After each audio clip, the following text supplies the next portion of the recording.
When I moved here, I wanted to get a better sense of group and create a home away from home, so that is why I joined sorority. I first went Greek because I wanted to have a community of sisters behind me, and it's a good way to make new friends. I participate because I like to give back to the community. Eastern really doesn't have Divine Nine Greek life anymore like they used to back in the day, and since I came out, we have been trying to do different activities to get the community on Eastern back together. It's very calming. You do a lot of community service. You help out with the community. You do your philanthropies, and you just help around, and you get to become friends with a lot of people that you potentially might have not have came friends with, and you created a home away from home. We do Adopt a Highway. We do blankets. We do a lot of in-house community service. We do out-of-house community service. We make dog toys. We've made blankets. We've done all kinds of certain things, make letters for people. It's a really big bond of sisters that you wouldn't think that you would be friends with outside of your sisterhood, but it just works in the house because you all share the same values and same activities together and stuff. They're all different. They're all different. Like they're all found differently. I mean, at different times in different places. I know that my sorority is founded in a different place. All the other sororities are founded in January at Howard. And I think we do a good job of kind of preventing sexual assault. I think we probably are one of the lower numbers compared to national standards, but there are issues that EIU still has yet to address. Student government did a safety walk last semester where a group of students and EIU executives, I guess, kind of walked around campus at night and kind of identified problem spots.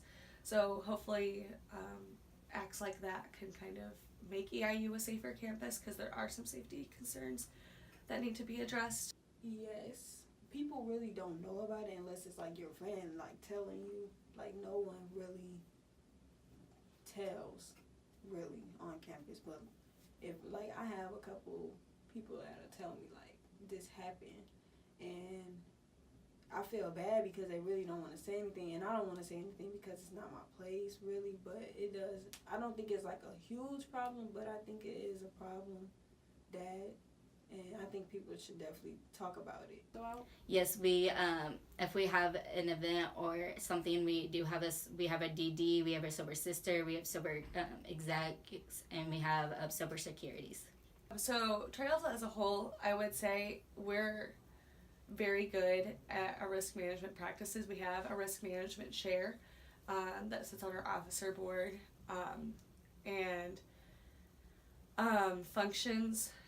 Tri Delta, like official functions, are a little different than your normal going out procedures.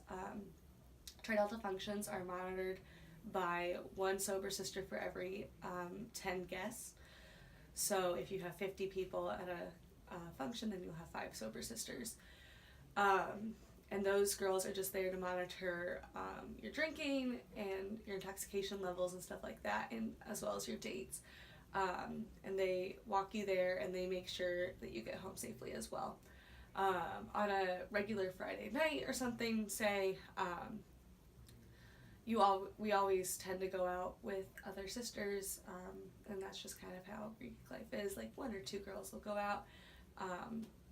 And like the incident that happened last week with the girl in the Uber, that her friends left her at a bar, and she ended up calling an Uber and getting in a car that wasn't an Uber, and ended up getting raped and murdered. That just doesn't happen. We don't leave girls at bars, and I think remaining educated about current events and stuff like that is another thing that our sisters kind of hold themselves accountable to. Kindness and compassion is one of our main values, so you always want to look out for your other sisters and make sure that they're in the right place. A bunch of people that tell me like that even their boyfriends do not listen. They think because they're their boyfriends, if they say no, like they don't care because that's their girlfriend. But I know people like that, and it's like it's not understood. I even tried to talk to my boyfriend about this type of stuff. Like, I made him go to Rubber Lovers and stuff with me yesterday, because like he sometimes he doesn't even understand it, and I'm trying to tell him like no means no. Yeah, I definitely try to talk to my friends about it. Even my sister, my boyfriend, all of that. Consent can be understood. I mean, you can start, if you do have a relations with someone, you can always, if you do say yes and you say no, that is to stop at any time, like no matter what. If you say no, that means stop, don't do anything more.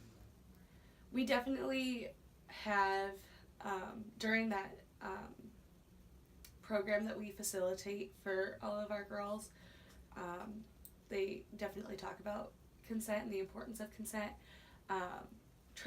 Additionally, Tri-Delta often has representatives from the Health Education Resource Center come in and talk to us about different topics.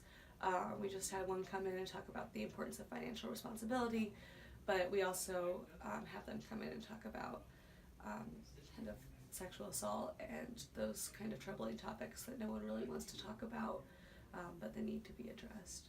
Different options. You can call the police, go to the University Police Department, you can call them, you can get flyers, you can probably go to the health center here on campus and get flyers and stuff like that, or go talk to them and they could probably call the police for you. You can get involved with SACUS around campus, or you can call SACUS. There's a hotline that you can call, and you can also research it online.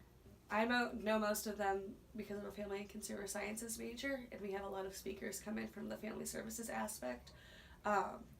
But I know a couple sororities on campus work with SACUS, and they're an awesome resource on campus. There's also Hope of Central Illinois and other resources.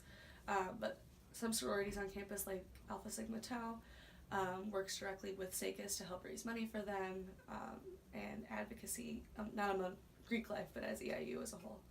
Yes, I know that I can go to the HERC if I was a victim of sexual assault, and also what's in the health, I can't remember the name. It's in the health services. Talking about on campus, they also have At the clinic. They have the clinic, and then I know they have the counseling in there. And Hope, that's what I meant by domestic violence. They also deal with the sexual assault type of things. Yeah.